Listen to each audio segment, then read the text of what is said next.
Welcome to the Instinctive Influencers podcast, a show where influence becomes one of your tools for success. Now, here are your hosts, Brian Weber and Ed Haley. Hi, I'm Brian. Hi, I'm Ed. And this is the Instinctive Influencers podcast. Well, Ed, yet another episode in. We're at about episode 31 now. We're moving right along, wouldn't you say, man? Yeah, you know, I'm a big Magic Johnson fan, so we're almost to my favorite number. 32. Yes, absolutely. Well, I'll definitely say that this one, when I started doing some research for it, I found some really good material. And obviously, you've got it in front of you, but it started really creating more thought into our episodes, you know, or just even this one, and like how dynamic being an influencer is in itself. So, and you know, when we get into the discussion today, not only what we're going to talk about, is it about influencing, but it's also about the influencer. So you actually see it in two different areas. But let me ask you this, Ed. Has there ever been a time where you had a plan, you're about to conduct some type of task, mission, anything like that, obviously that you can talk about, and then all of a sudden things completely changed and you had to flip the script and basically come up with a new way of doing it because you couldn't do it that way? The one thing that really comes to mind with me, and I've discussed it before, is we were getting ready to deploy. I was up at Fort Drum at the time, and I was working in maintenance. So I was like the guy that gets them their parts and tracks and all this other admin stuff. And so I'm working with the mechanics, and I get called to the office, and my first sergeant relieves the supply sergeant and asks me to be his supply sergeant. So for those that don't know, in the military, what I do in the motor pool and what they do as a supply sergeant, it's two totally different jobs. Because I'm taught not to say no to the first sergeant, I was like, okay, first sergeant, I'll do it. So I'm gearing towards a deployment, thinking motor pool operations, maintenance operations, and then bam, I have to pivot. And now I'm thinking big picture. I'm thinking about turning in equipment. I'm thinking about signing for equipment when we get there. And I'm trying to learn a job that is not in my wheelhouse. You know, I had no experience at the time. So I had to learn. And I've talked about using the soldiers. I had to have them help me to learn. And I think I only had a couple of months, maybe 3 months or so before the deployment to really, you know, assume this role. And it wasn't easy, but I mean, I did it for 18 months and I was recognized for the excellent performance of my soldiers and the leadership that I provided to get them there. So, I mean, I guess I did it okay, but yeah, it was difficult because it's like I went from being the big fish in the maintenance operations to being the little guppy at the supply sergeant operations. I don't know. I mean, I wouldn't know if it would be considered being a little guppy because that's still a big piece if you think about it. You know, I mean, logistics isn't just the same thing everywhere. And to take on, especially your particular wheelhouse of logistics that you've been trained for years, is not the exact same thing as the company supply level. It depends upon the size of the company and all that. I mean, it's a whole other beast. You're talking about hand receipts, everything. It's another thing. Yeah, I think the analogy using the guppy and the big fish is really just knowledge based, because in a maintenance operation at that point, like I could really just run that. Like I could show up at any unit, identify the problems, and be like, okay, this is what I need to do to fix my side of the maintenance operation. Mm-hmm. But I went in there blind on knowledge, and so that's why I had to come up with a way to learn it through the soldiers teaching me, and I had a lot of other people that were very helpful and mentoring on the process at the time. So it was so that's kind of what I mean by that analogy. Okay, yeah. I mean, and if you think about it though, like you took on a role where confidence really had to play a vital piece in this. Like you couldn't be overconfident, but you couldn't be underconfident, you know? So you kind of had to like have that equilibrium of confidence to be able to, know that, all right, I don't know how to do this, but I need to learn this. And then at the same time, okay, I understand this part, no problem. I'm not going to show that I'm a, know-it-all type situation. So really, it's like you had this it's almost like a balance scale of how much confidence you had. Yeah, and so it really played too that I knew I wasn't a subject matter expert, but I had to become one and give the impression I was one because, seniors would be questioning you all the time if they realize, oh, he doesn't know what he's talking about, or they're going to try to get away with something. Or so I had to quickly adapt and learn those things, you know what I mean, to be able to handle that task and not get walked all over. Yeah.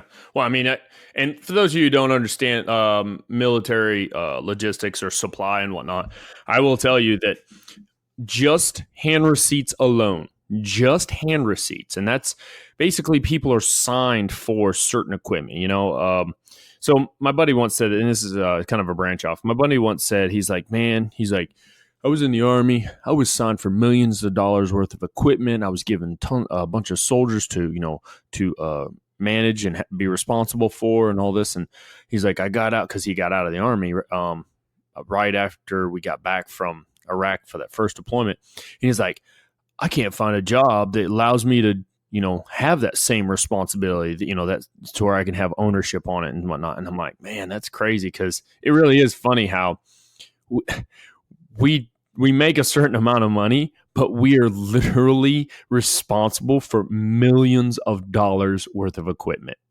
So with that, where I was getting at is him just understanding the hand receipt piece and people signing for it. And when we say sign for it, now they've taken ownership, written, but also physically, over equipment. And that equipment, if something happens to it, gets lost, damaged, anything happens to it, now it's on that person who signed for it, and just keeping them straight. And when Ed said, keep, not allowing them to get over, like, that's one of those key pieces alone. And that's just one small aspect of unit supply, which is nowhere in Ed's wheelhouse. So, I mean, that's actually a pretty big doggone task you took on, man. Yeah. And then throw a deployment into it. Like, oh, by the way, you're doing this and we're going to Iraq in 90 days. It's like, okay. Yeah, exactly. And you know what, though? We didn't really talk about it before the show, in a sense, before we started recording this one. The show basically is influence is pivotal, versatile, and adaptive.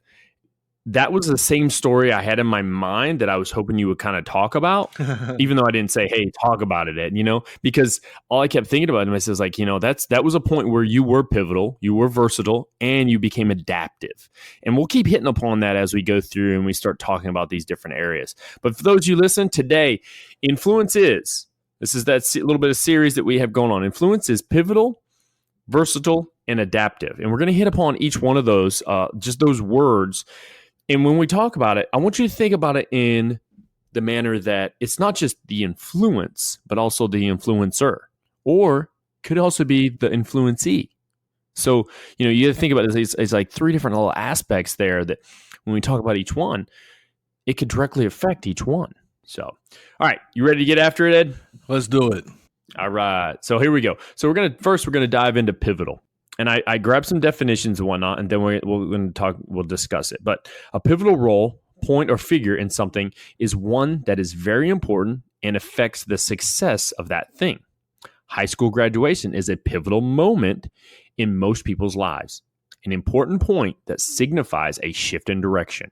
Some people are pivotal in our lives. They are present to us as just the right time with just what we need. A pivotal person is extremely important to an endeavor. The success or failure of the project may hinge on the actions of the pivotal person, that person being the one who directs and guides other contributors to the project. That was basically a definition that I pulled with about pivotal. And when you read about it, you think about it, what happened in your story there directly correlates to being pivotal. You were that one important piece to allow it to work out. Now, could somebody else have done it? Possibly. But you were selected because you were a key item within that organization. Yeah, this reminded me of my man Winston Churchill, and everybody always says that he was the perfect person to lead Great Britain during World War II. Like he was that pivotal, person, especially once they get pushed out of Dunkirk and they're pushed off the European continent. But his will, his determination kind of kept Great Britain in the fight.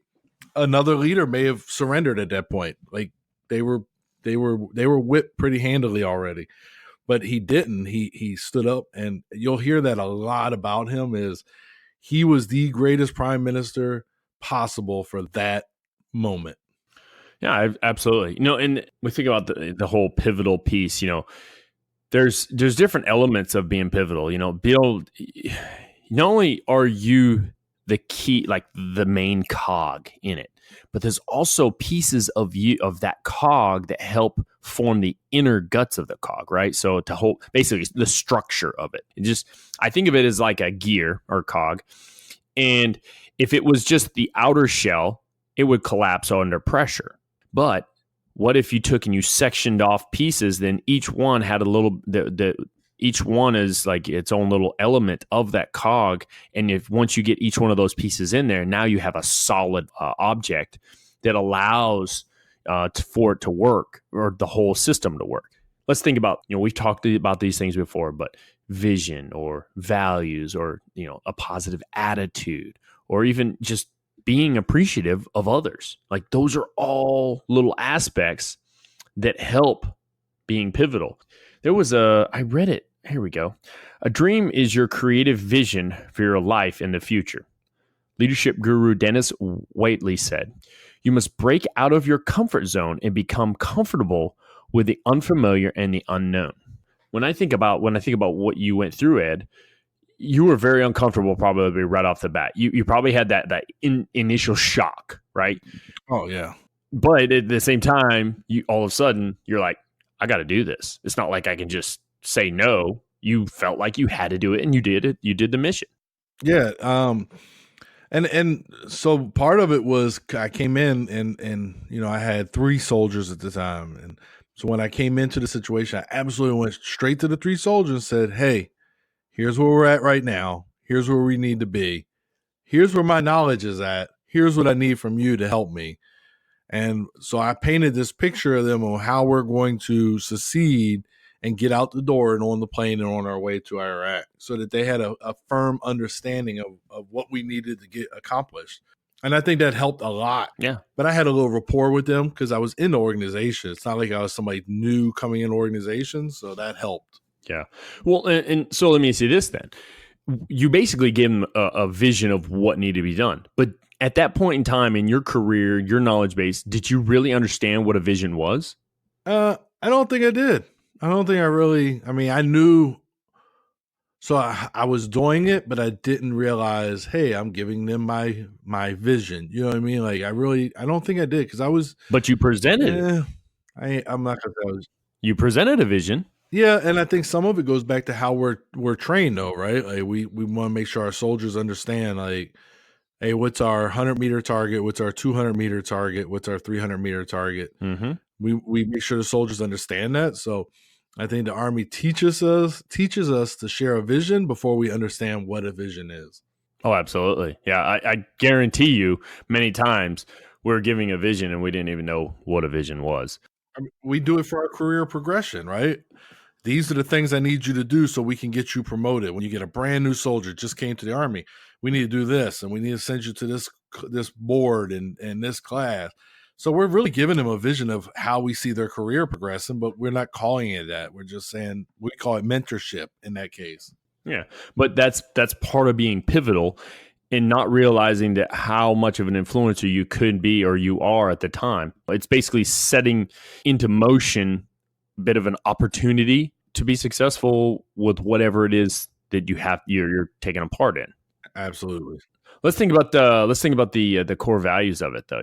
Like, so for instance, you said, "Hey, I had to make sure to keep people in line or straight."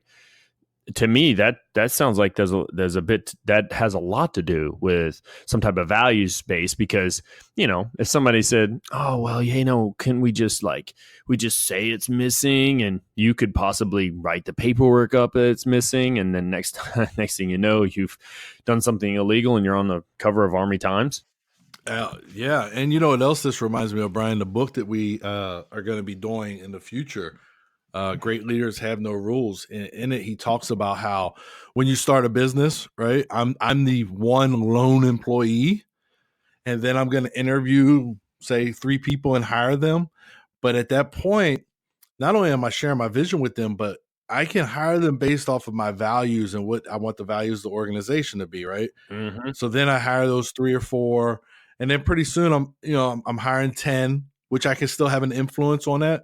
But as the organization grows, it becomes more difficult for me to instill my core values directly on them. So now that's where whoever's going to be under me, I need to instill my values on them so that they can instill those values on the subordinates and trickle it down as the company continues to grow. And he talks about that in that book. Oh yeah. So when I read this article, when I read this piece, that's immediately what I thought about was, for the first 10, 15 people you hire, I can instill my own values and hire people according to what I see as the values of this organization. But eventually, it gets a little more difficult. Yeah. And that falls right along with what we talked about. When it's that first 10 or 15 people, you are that influencer who is pivotal. But then now, once you start hiring, once there's other people involved, now they have to be that pivotal piece that influences or is influenced also at the same time through your influence. That's a really good analogy there. Thank you. Let's talk about pivotal leaders. They have a positive attitude. This is you. This is you, my friend. So this is you because you do. So when we talk about many times, we've talked about the curriculum change where we worked before, but you were very positive on what the outcome was going to be. Well, thank you. I was a little more skeptical at times, but at that point, you were the center of gravity. You were the cog for that push. And maybe you had a few little people in there with you, but for the most part, you were that driving force. So your positive attitude is what helped drive. And if you remember initially, I remember you sitting in a class and you identified these are the people that I'm going to get pushback from. Right. And then you went to the drawing board and found a way to, you didn't go to them and say, hey, I don't need your pushback. No. You went and found a way to reach them through your influence to get them on board with you as well. So, I would argue that in that instance, that's an excellent example of you and your positive attitude. And I got a quote from my man, Winston. Yeah, you do. Attitude is a little thing that makes a big difference. Sir Winston Churchill. I totally agree with that, man. It is a huge difference. And I would tell you that I've stepped up my game on attitude since being here with the organization I'm part of now.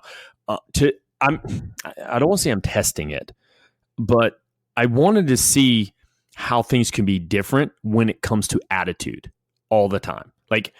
And when I say this, it's like I see people.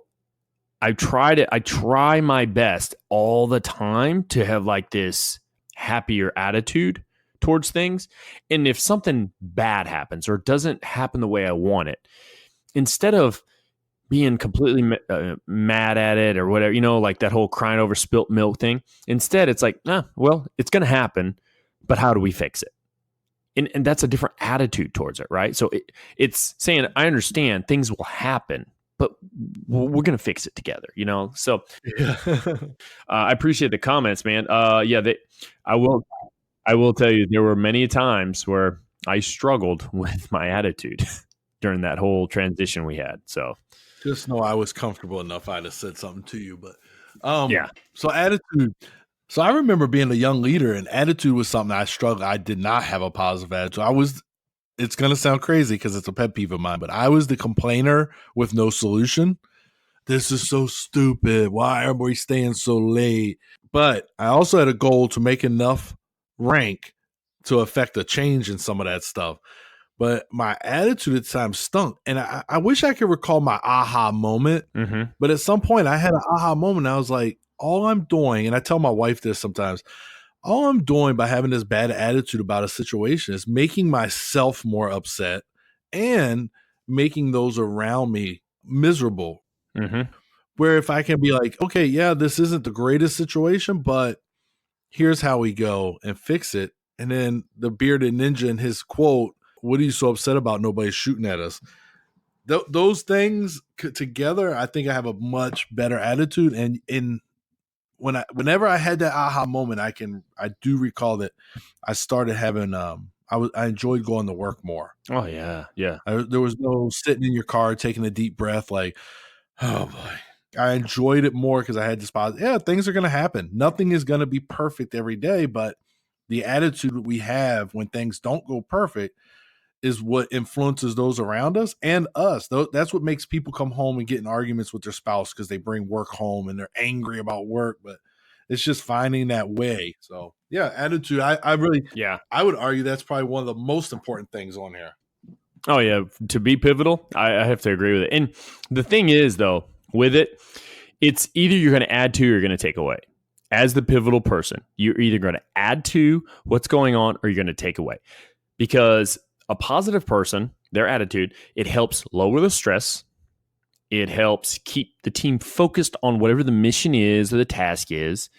And it builds a stronger morale because people want to be around you. But let's say you have a bad attitude. And we've talked about this in previous. We talk about in the science of likability too, right? Yeah. When people see you and they're happy to see you, it helps elevate. It elevates that whole atmosphere. That just, I'm telling you, it's like ever since I've been doing, like trying to change certain elements of how I present myself all the time. And don't get me wrong, there's a difference. I'm not bubbly, and that bubbly, like a lot of people see that as fake, and it's just really does. It really, people tend to just kind of like frown upon it, but it's literally looking at people, telling them you're glad to see them, giving them a high five, smiling at them. I mean, just, we just talked about the last episode too. It's just those small things that will help lower the stress. And you know what's cool too about that? When your attitude is, even if you don't know what the heck's going on, as that pivotal person at that moment, most of the time, because they know how you are, because of your attitude, when you go to ask the question, well, what's going on? How can I help? They will talk to you about it.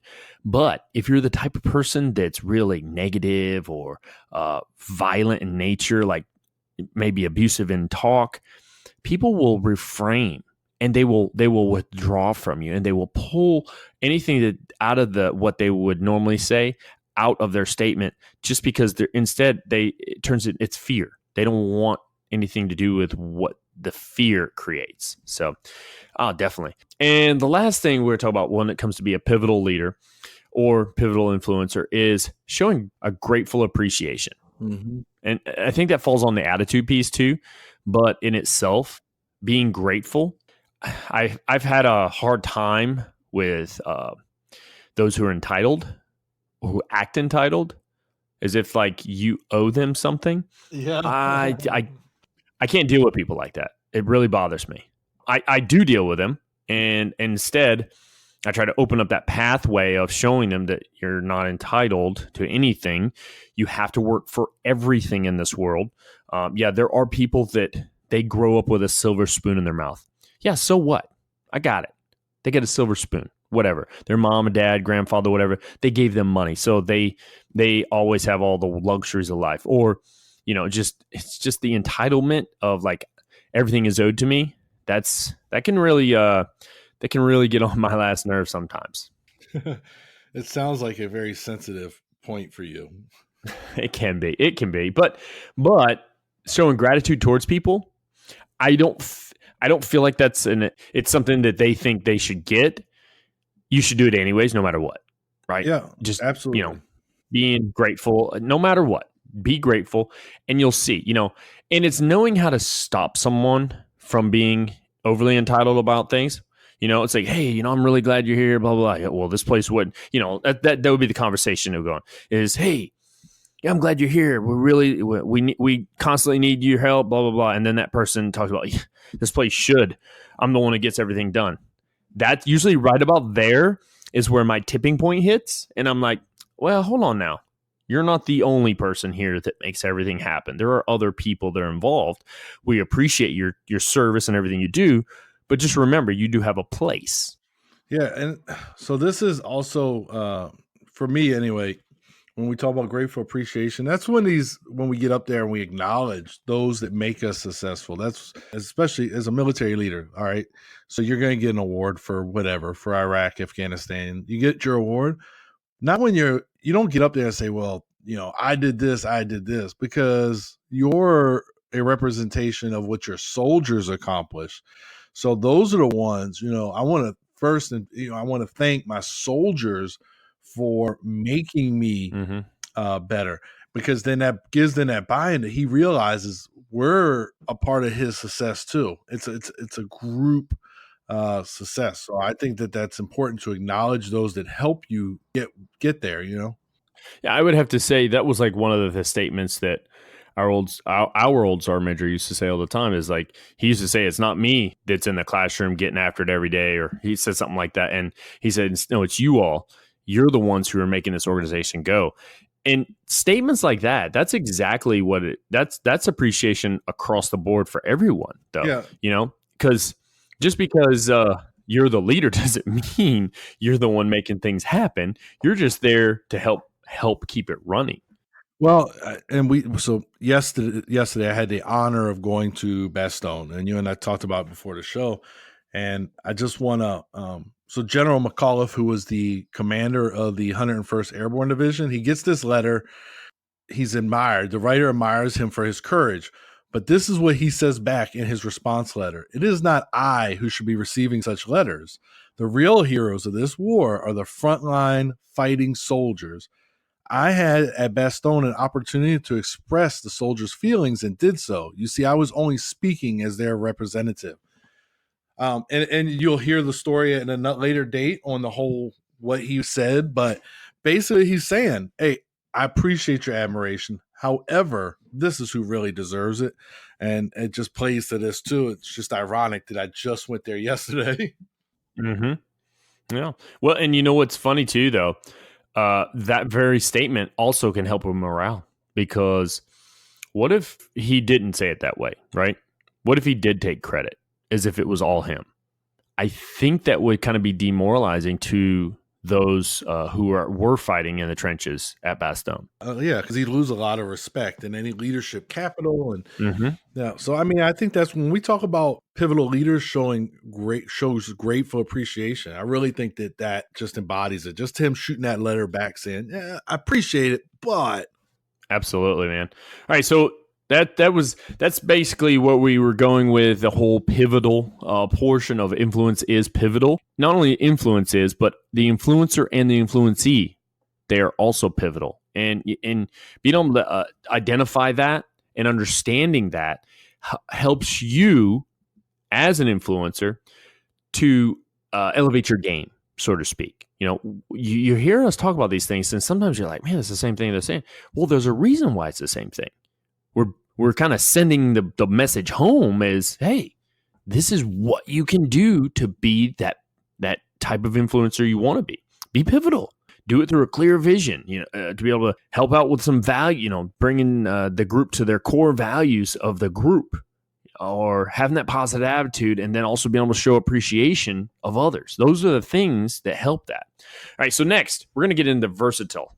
Basically, influence is versatile. From the definitions of what I've pulled, versatile is to describe a person or thing that can adapt to do many things or serve many functions. Consider the adjective versatile. When we look at it, the definition of versatile is embracing a variety of subjects, fields, or skills, turning with ease from one thing to another, having many uses or applications, changing, fluctuating reliability, capable of moving laterally and up and down. So versatile just in a sense, it's you're able to do what needs to be done to accomplish what needs to be accomplished, right? We actually pulled a few articles. According to dictionary.com, the definition of versatility is capable of or adapted for turning easily from one to another or of various tasks, fields of endeavor, etc. Being versatile is going to be a major challenge for many. See, and I think this particular word, it really speaks to your time when you were selected to do that particular job as the supply guy of the company, because you not only were you pivotal, but you also became very versatile. Wouldn't you say? I did because I became a more well-rounded quartermaster because now I understood. So in the quartermaster realm, there's several jobs. There's morticians fall under us, fuelers, the supply guys, us on the maintenance side. So now I understand two key components that they do feed each other. And at times when we worked together, I didn't understand how they fed each other, why they fed each other. But by going there, that gave me a better understanding of it. And then when I went to more senior level schooling, it helped because I was more versatile as a quartermaster. And then when I got here to Europe, well, I have to understand all aspects of logistics. So I would say that my time in Europe is making me a much more versatile quartermaster because now I'm understanding the mortician side, the fueler side, and all this other stuff as well. Mm-hmm.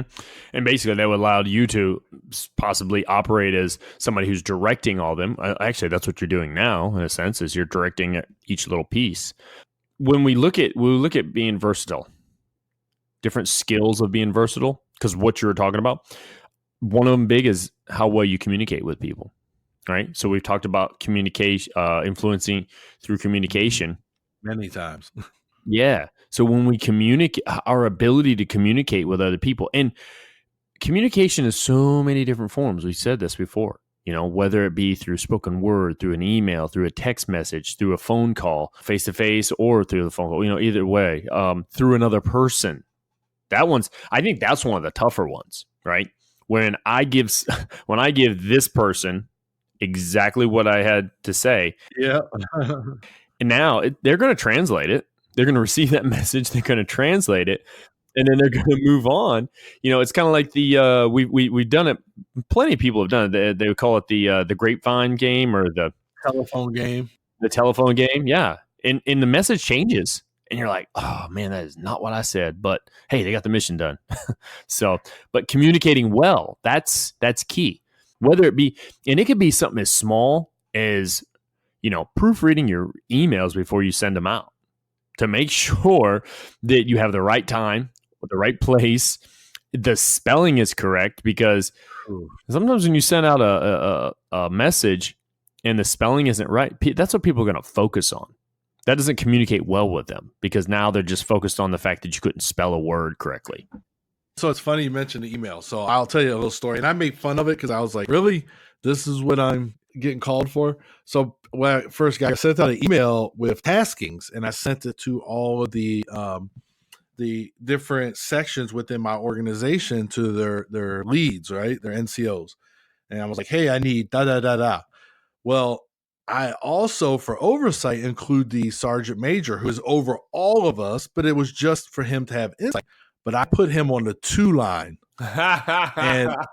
And he really had me call him, and he's like, are you telling me to give you these names? And I said, no, Sergeant Major, it's for insight. And he said, then I should be on the CC line, not the 2 line. And I never even thought of it. I'll be honest with you, I didn't even think of it like that. Yeah.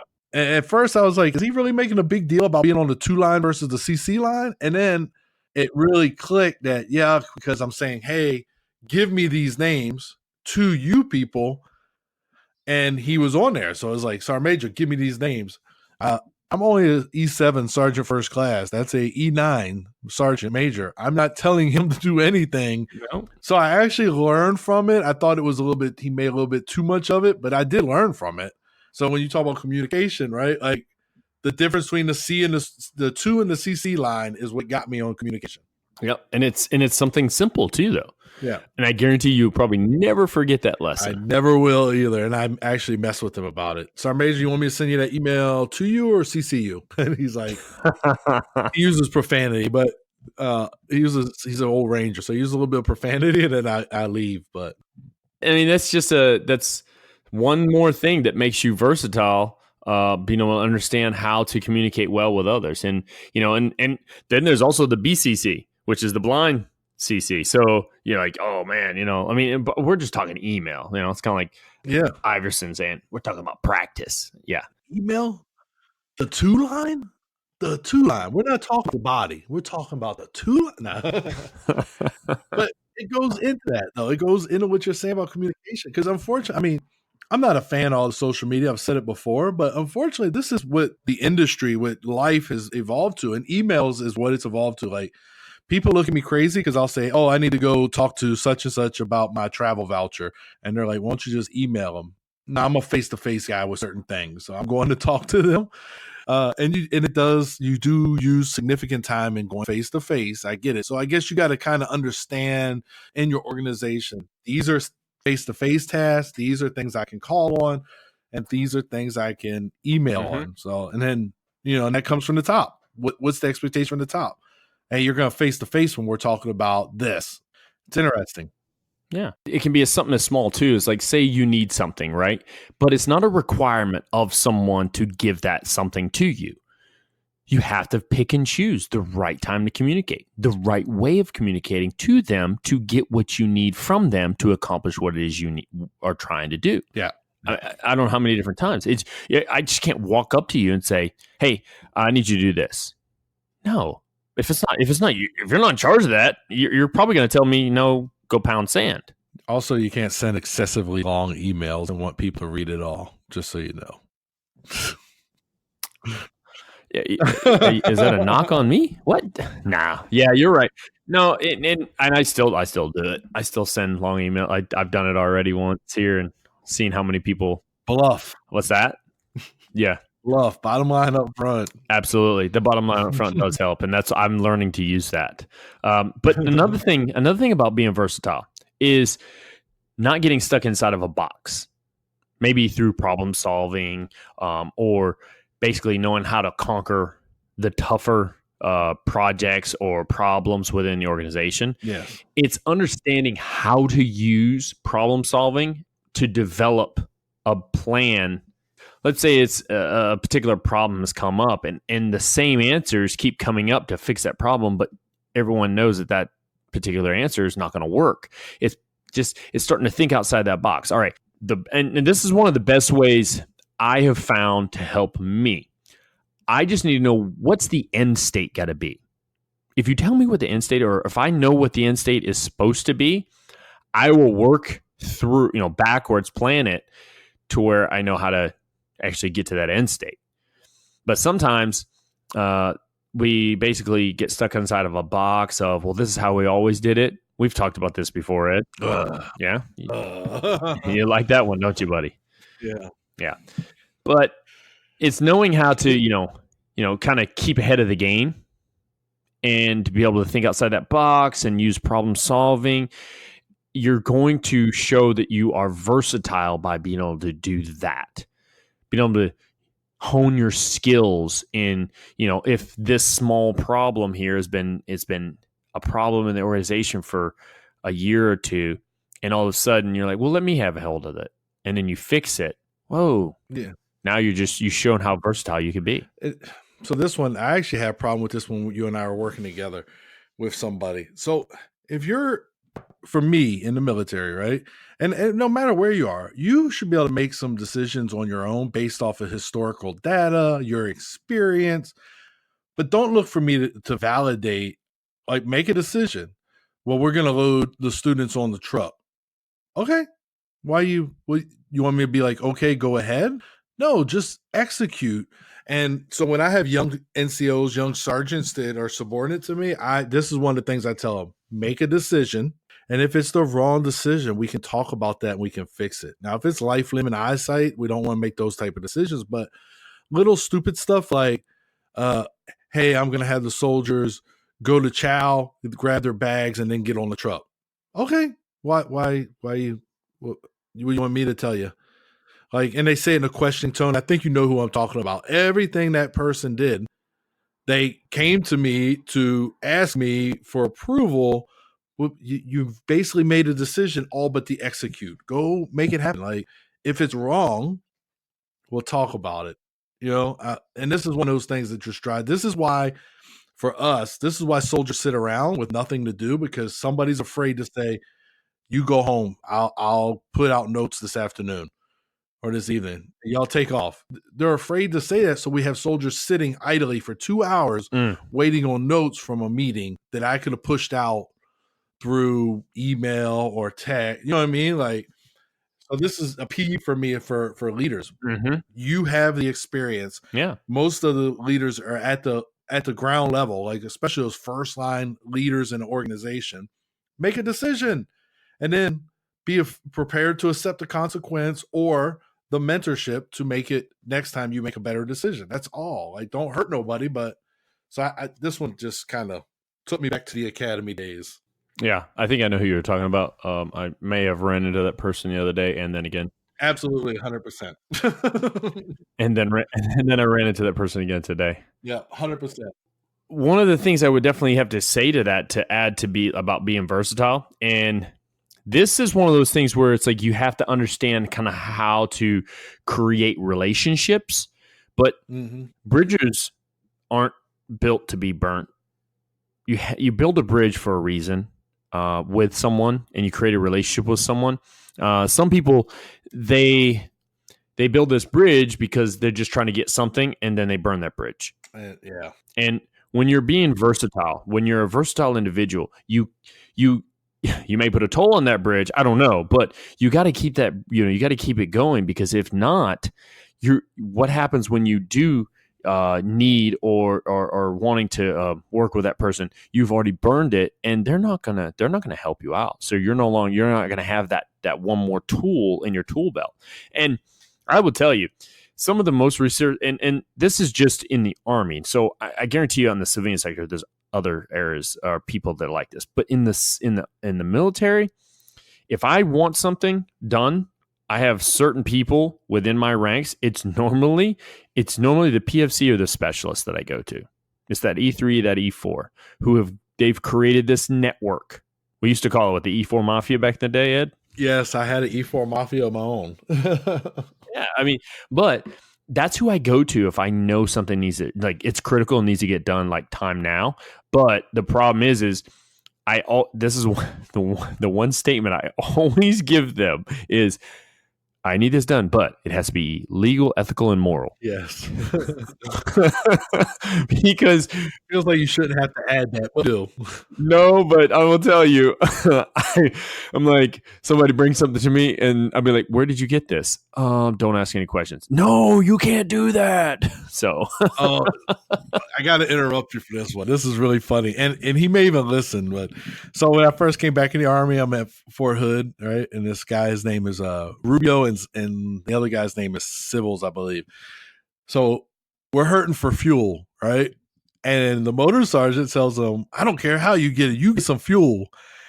And they went under a vehicle and popped the plug on the fuel tank and drained somebody else's fuel and brought it back and put it in our vehicle. And the motor sergeant is like, "Where'd you get fuel at? You didn't even move the truck." Don't ask. Yeah. You really don't want to know that answer. And that's an instance of without stealing from somebody else. So when it all came out, this was the response. Well, we didn't take it from our company. We took it from the other company. Yep. But that's why I say sometimes you have to throw out that little warning cause. It has to be legal, moral, and ethically correct. So the other thing, Brian, you talk about relationships. So I'm going to tell you, my sister is very heavily involved in Charlotte in athletics. She plays dodgeball, bowling, softball. So she does all this stuff, but maybe there's nobody there in her organization, which I know there's probably not. There's few. But think about the relationship she's building, right? So then when her organization says, "Hey, we want to have a banquet." Oh, you know what? I play with a guy who runs a catering business. And now she can use that network not only to help her plan this banquet, but now she's helping that guy to increase his income too, right? Mm-hmm. So networking has always been a very important thing. And I actually think that in the Army, I think professional networkers, because we're always talking, and it's gotten different in the latter part of my career. I find now that you get a lot of handshakes, a lot of introductions to people, and you're like, okay, so you work for Defense Logistics Agency, you work here, and those are relationships that when you see them out and about, they're like, hey, I know you. Hey, how's it going? And then when it's time to retire, maybe those are the people that are like, hey, when you retire, send me your resume. So you're building that rapport, that network. And I think networking has always been a very critical thing. Even for me, like as a quartermaster, like, oh, I need this. Well, my organization I know doesn't have that. I'll give you an example. I'm deploying, and we were out of straps for one of the trucks to tie down like ammo and stuff. Well, one of my friends, they had just came back from deployment, so they're not going anywhere. And he has these trucks. I call him up. His name's Luther. I call him up. I say, hey, Luther, I need these straps. He's like, well, come get them. That's the value of networking. Yeah, I'm using an Army example, but this is organizations too that these things can help. Maybe you're planning something, you need a guest speaker or something like that. So that's why I think networking, and you see it a lot in church and sports and organizations like that. Team RWB, we've talked about before. These are networking opportunities that could come back and be a benefit to both of you. Mm-hmm. And I mean, and that falls right on that whole don't burn those bridges, because I mean, let me ask you this. How many people, and as soon as I say this, I know of one that you would say his name like right off the bat, like that instant. But how many times have you met somebody in the service where you thought, man, you better not get out of the Army because this is the only place where you're going to get what you want because of the rank that you hold. You get out of the service and people are definitely not going to help you. There are individuals, and what they did is they burned these bridges. And these are the type of people, like if they showed up to my organization and I just happened to be the hiring person, or I knew the hiring person and I knew of this person applying, especially one in my mind, and I know the type of negative attitude they have, the way that they are demeaning, disrespectful, and just how they are, I'm going to say I wouldn't hire that person. You're creating a toxic influence across our organization as soon as you hire that person. Oh. And that's one of the biggest things I've been scared about. And we've talked about it before. The way I was years ago, I'm thinking, man, I hope I really didn't burn somebody enough to where they would just be like, forget him, type attitude. Matter of fact, there was a guy I ran into here in Korea. He's here rotationally, and he was a specialist working for me when I was a sergeant, and that was kind of the end of the mean years. And then I went recruiting, and it totally changed. My mind totally changed. You can't treat people like that. But I kept thinking, and he walked up to me and he said he was happy to see me and he shook my hand, and I wasn't overly nice, but I was nice. I mean, I was trying to, kind of convey that I'm not the same person you knew then. You know what I'm saying? Right.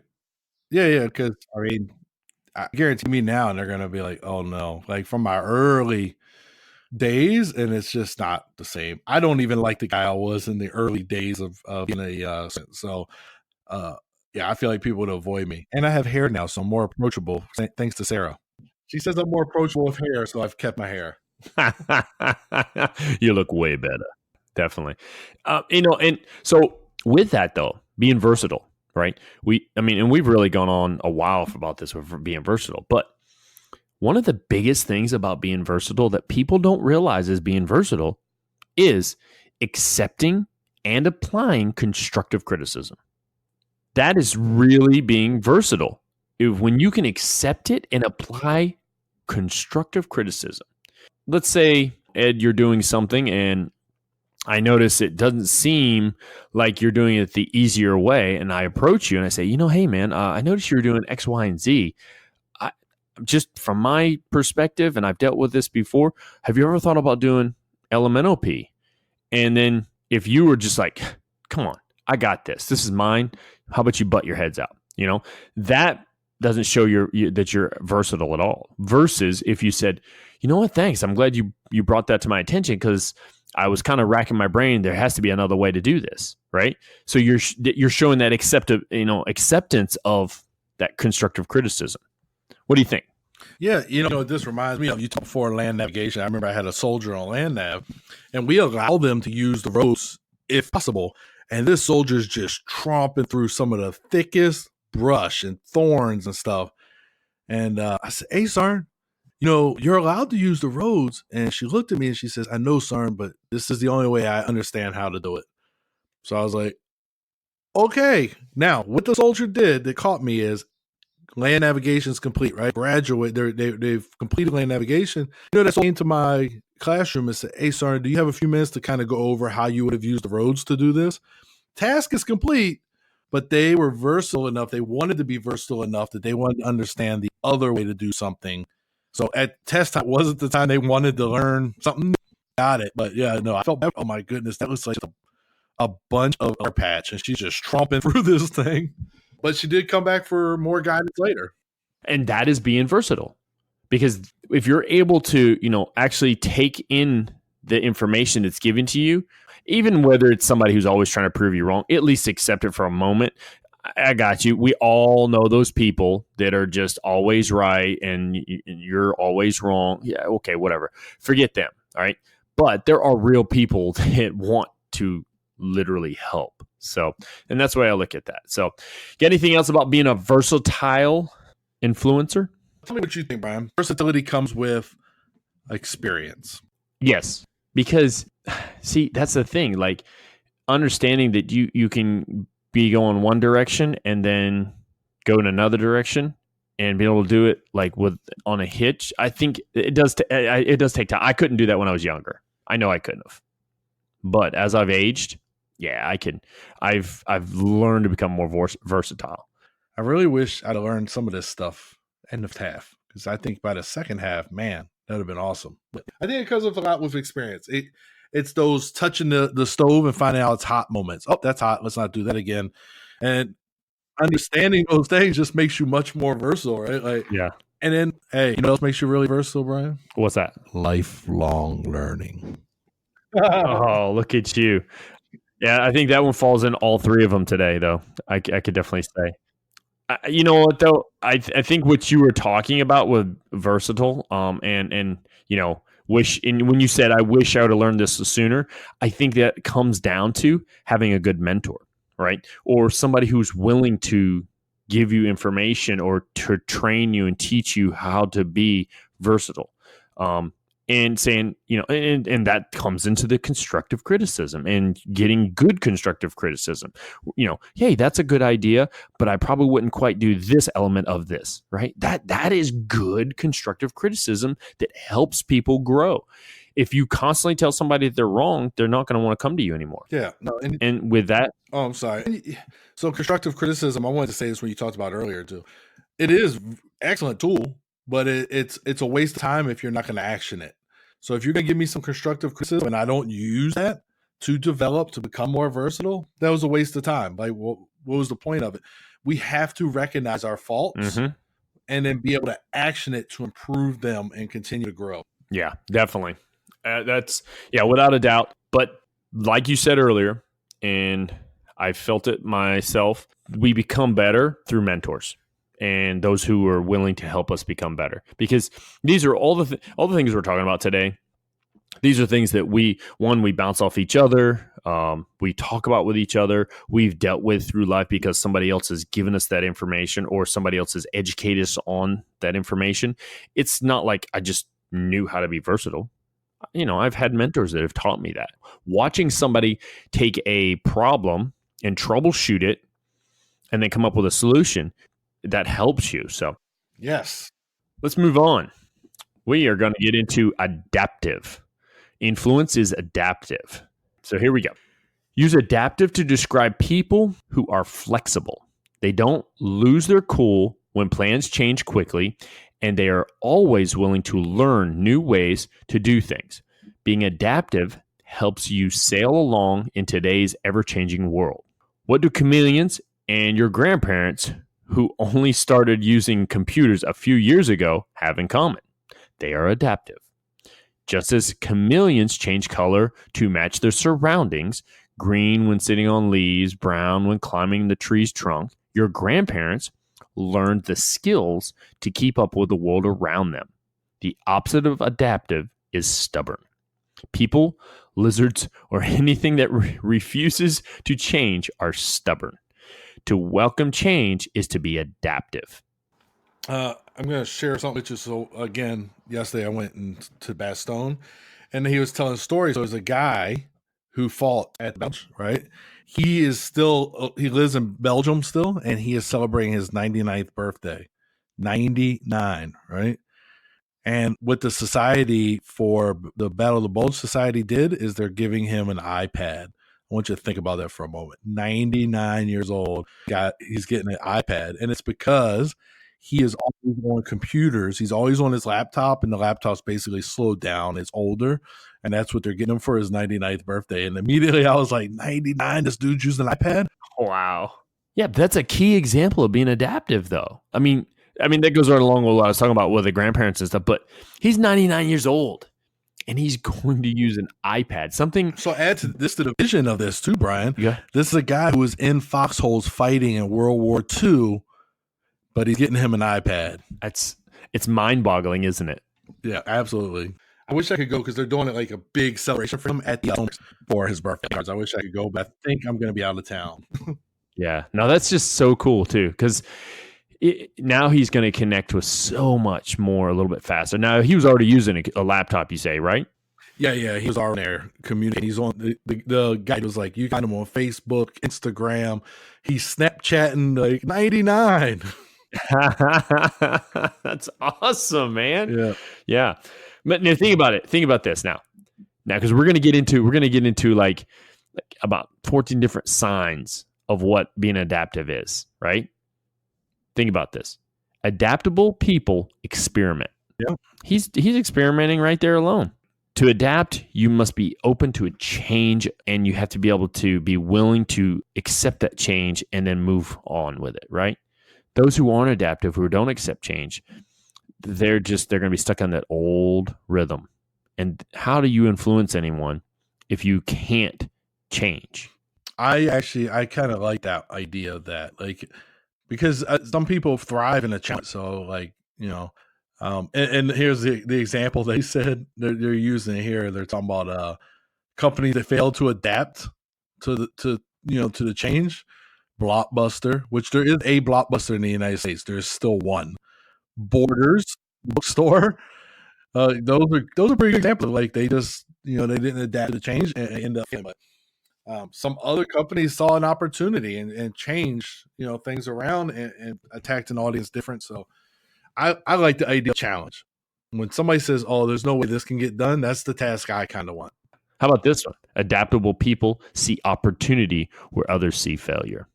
Oh yeah, or there's that Michael Jordan commercial. He talks about taking 1,000 shots, but it's the one that he makes that wins the championship or whatever. That's the one that made the other 1,000 misses worth it. Mm-hmm. Yep. And what do you think about it though? What is it? I'm trying to think who said it was Edison. He said, I didn't fail 1,000 times. I just found 1,000 ways not to do something. Adaptable people are resourceful and think ahead. We talked about just a few minutes ago when we were going about being versatile. So you can interchange versatile and adaptive in a sense, but at the same time, I feel like adaptive is the outcome of being versatile. I'm versatile and I'm able to adapt because I'm versatile versus I can't be adaptive and then because of that, I'm versatile. If you think about it, being resourceful, that can help you adapt to whatever situation. Like you were talking about, if I know, like you're talking about your sister, and she needs to help get a banquet set up, and she happens to know somebody who's a caterer, and maybe somebody who's done part-time DJ, and because she got to know those people, now what is she would become adaptive to that situation, versatile and adaptive, because she's able to resource that. or even ask for opinions. Because maybe she's not asking that particular person to be a part of their banquet. Maybe she's asking them of what their opinion is about X, Y, and Z. Yeah. And that helps. That's part of being adaptive. Yeah, no, if it went wrong, it's not my fault. It has to be somebody else's fault. If it went great, I did that. But you really weren't the driving primary force. But yeah, look what I did. Look what I did. But if that thing would have failed, then it's like, well, I was only the alternate. That was the primary. So adaptable people, they don't whine, they don't blame, and they don't claim fame. Because I think all those kind of go together. Whiners like to blame other people, and then they seem to be the same type of people also that like to claim the glories and give all the bad credit. Because you think about it, if I'm whining about a particular thing, I don't want to be blamed for it. And if something happened good, I want to be able to say, oh, that was me. But if it's something bad, I don't, you know what I'm saying? That's not what I do, but I can definitely say that I've noticed people, those are not adaptive people whatsoever. So the whiner is bad, but the worst type of human being is a whiner with no solution. You can complain about something to me and come with something to fix it. Or even if that thing is way off base, I'm like, that absolutely is not going to happen. At least I know you put some thought into it and attempt.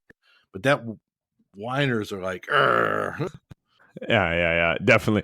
No, I just wanted to hit upon the whining part because I really can't stand whiners, but I like to turn that kind of like on them and turn it into a positive.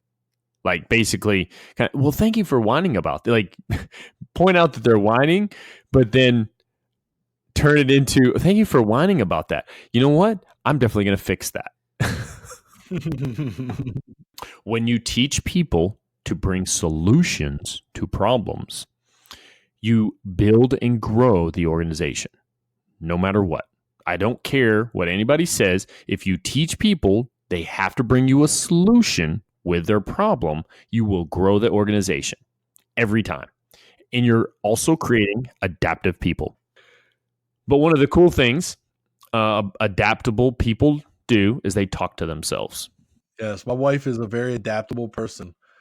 Yeah, she often just talk herself through a problem or a situation out loud, and I give her a hard time about it. But to me, it does make her a very adaptable person because just because she's using her outside voice, it doesn't change that she's talking herself through a problem, trying to find a solution. Mm-hmm.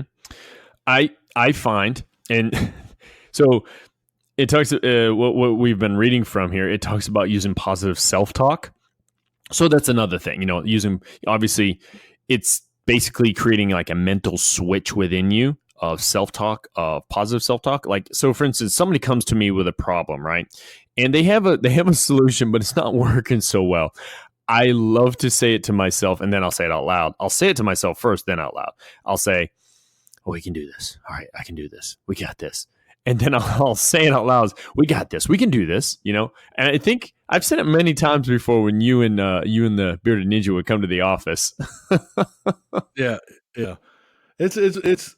I don't know. I'm a little hung up on the out loud speaking to myself.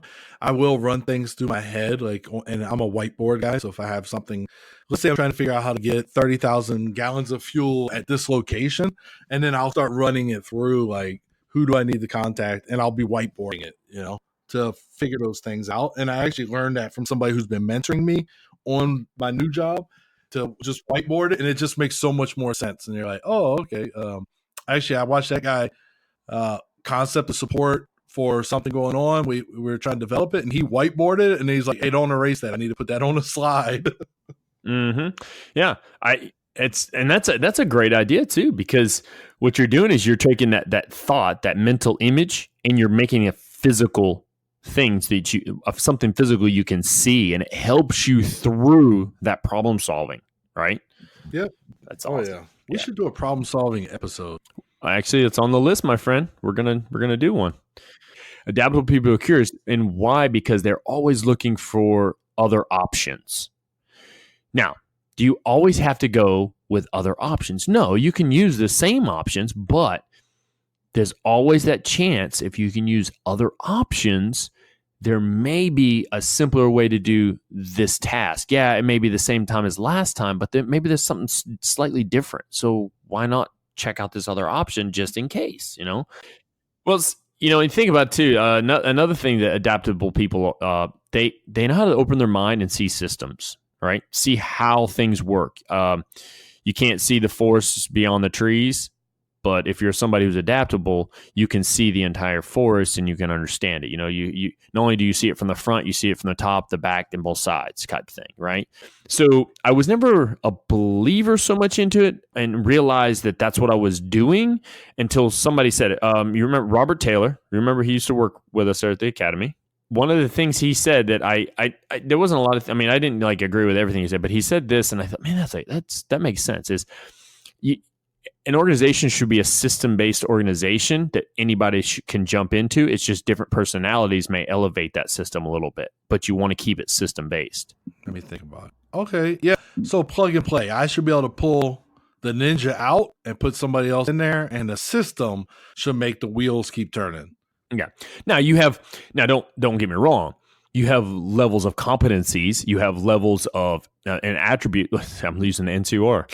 Attributes and competencies that will make that person a little bit better in that system or not, right? I know you don't like them, and you've said it yourself. The Patriots are a systems-based team. Oh, here we go. Oh, yeah, I agree, because Tom Brady would be garbage anywhere else. And I don't know that. I know to me, he's amazing. But what I'm getting at is, in that same situation, and I tell people all the time, systems-based works as long as you have a system, right? And if you have that system, you can plug anybody into it. The key things are, one, competency of it. You have to teach them the system. Because if you just plug somebody in it and don't teach them anything, they're not going to figure it out and then they're going to start building their own systems, right? And now it's going to throw a rock in the wheels.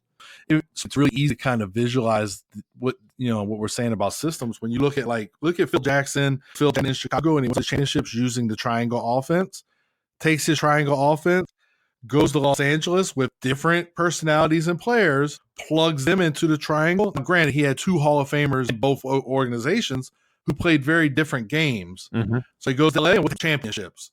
So that system can be attributed to it. Yeah, he had two Hall of Famers at both places, but how much does that play into a system? Or, in Chicago, he doesn't have a dominant big guy like Shaquille O'Neal. In LA, he has that Shaquille O'Neal.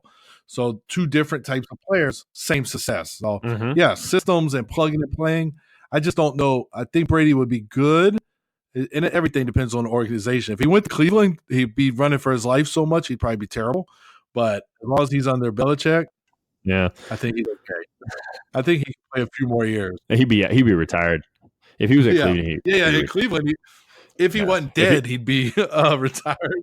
Sorry to all our Cleveland fans. Yeah. No, I'm a bit of a, because I do love the New England Patriots, but I am a bit of a closet Cleveland Browns guy because I recruited up there and I got to go to free games all the time, and I felt bad for them all the time. And now I see that. I'm telling you, I mean, obviously, we're not even into the season yet, but if those superstars that they've just pulled this year in 2019 pull together, that's going to be a good team. I'd be interested to hear Justin from the Academy's take on it, because he's been a lifelong Browns sufferer, and I love when he talks about them. So I'd be interested what his take is right now. You know what? He would be a good person we have on here. He would, because him and I love military history. Yeah. Oh, yeah. We just have to make sure we warn him, hey, listen, watch your language a little bit. Yeah, let's not infantry this. Yeah. All right, so last thing about being adaptable before we kind of roll this, last thing that I saw here was they know what they stand for, right?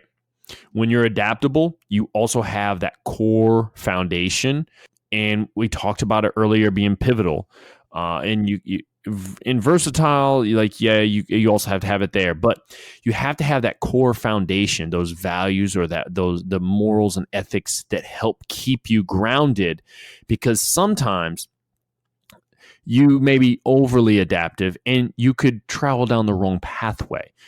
Remember earlier we spoke about I tell a PFC or a specialist, hey, I need this done. And then I add in that little, hey, it has to be legal, ethically, and morally correct because I want to keep them grounded. You know what I mean? Or they're What's that? or they're stealing the fuel out of somebody else's truck.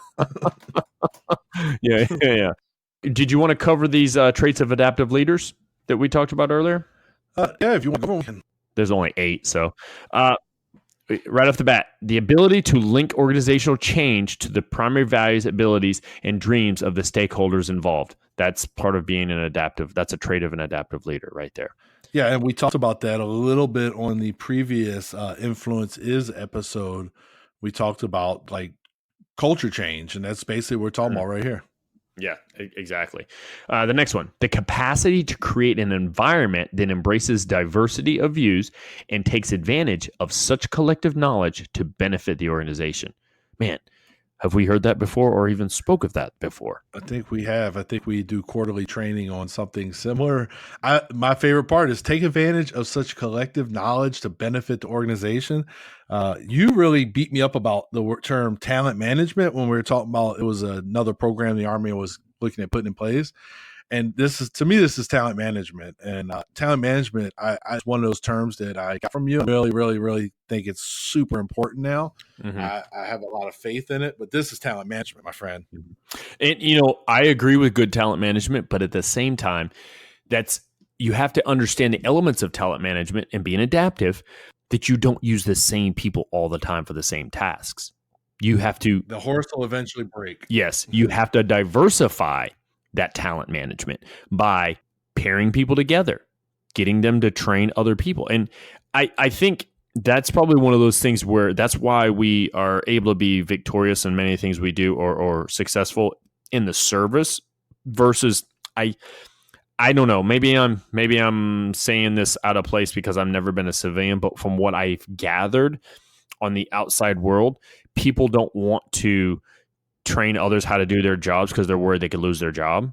And to me, that's just, I don't know. As an old coach of mine used to say, he never cussed, but he said this one word, and I always thought, isn't that cussing? I didn't know what the word meant until later, but he'd say, let's just asinine, which means stupid.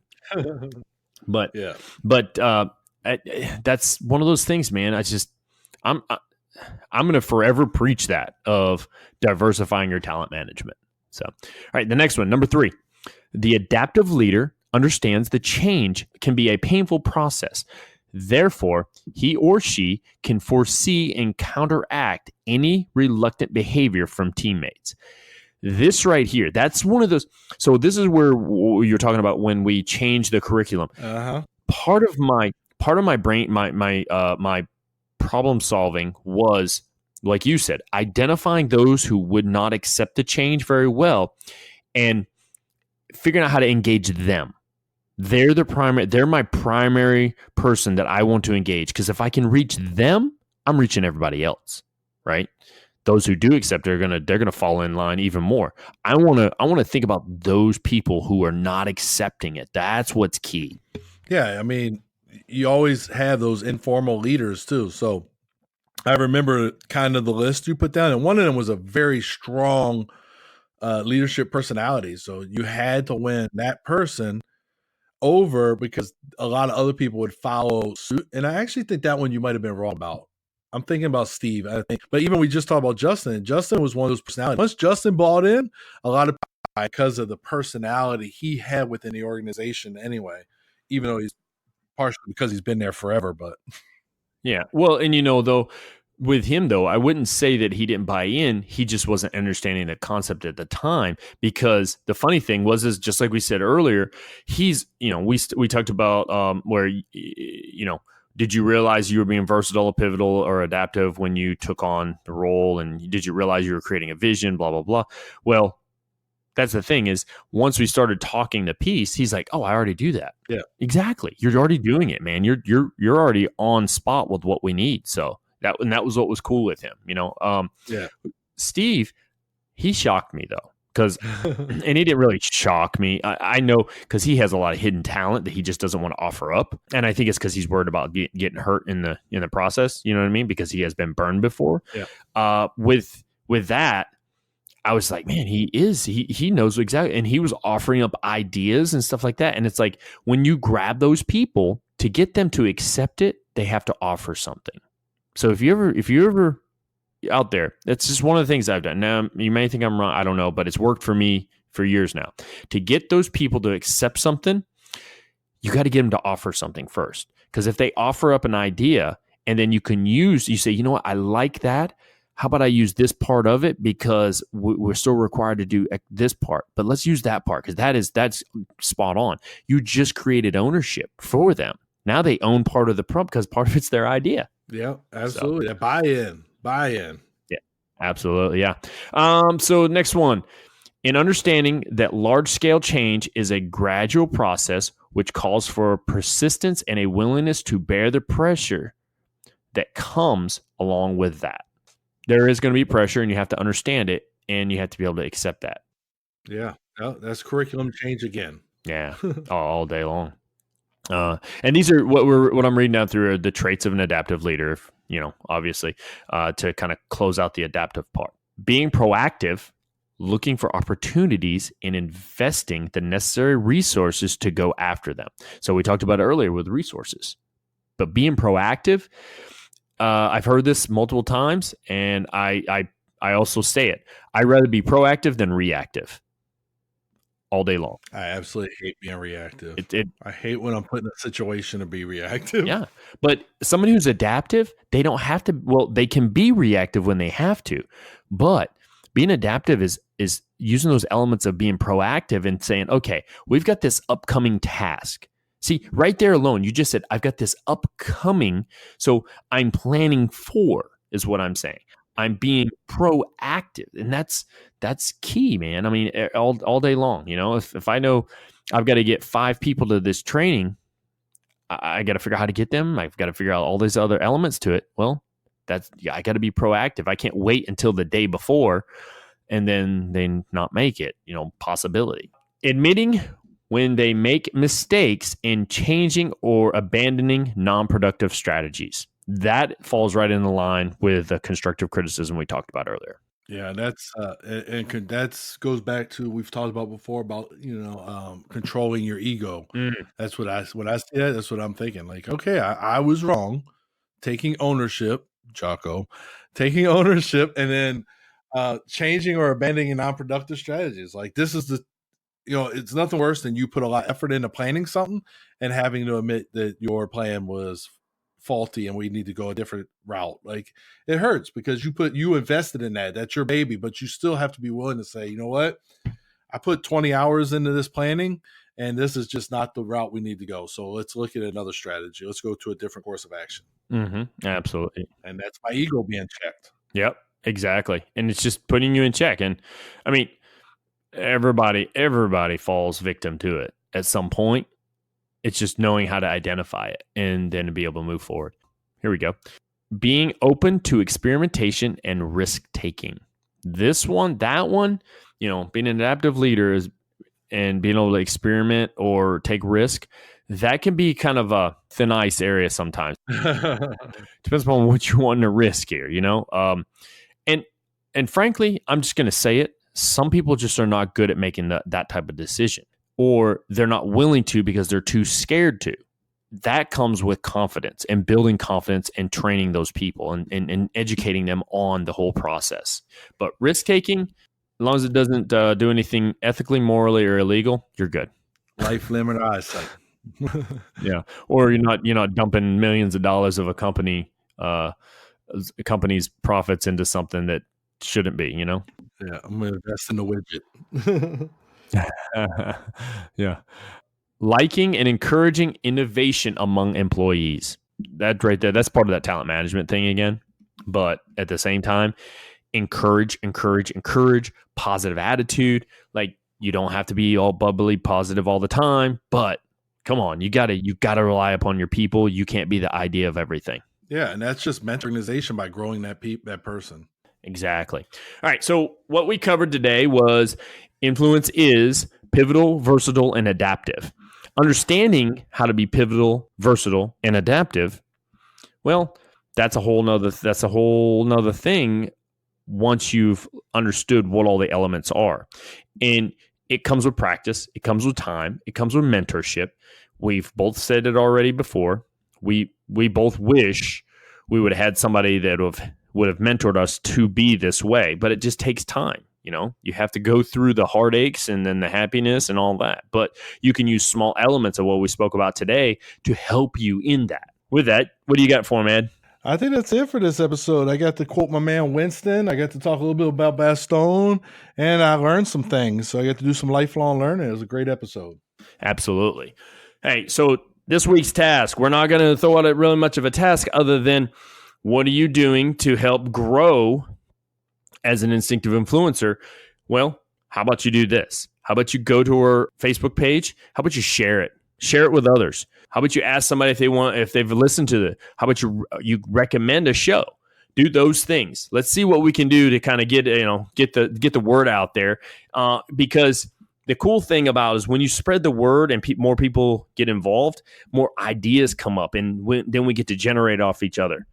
Those things help generate more information to kind of get out there and to grow the masses and to be a part of an instinctive influencer.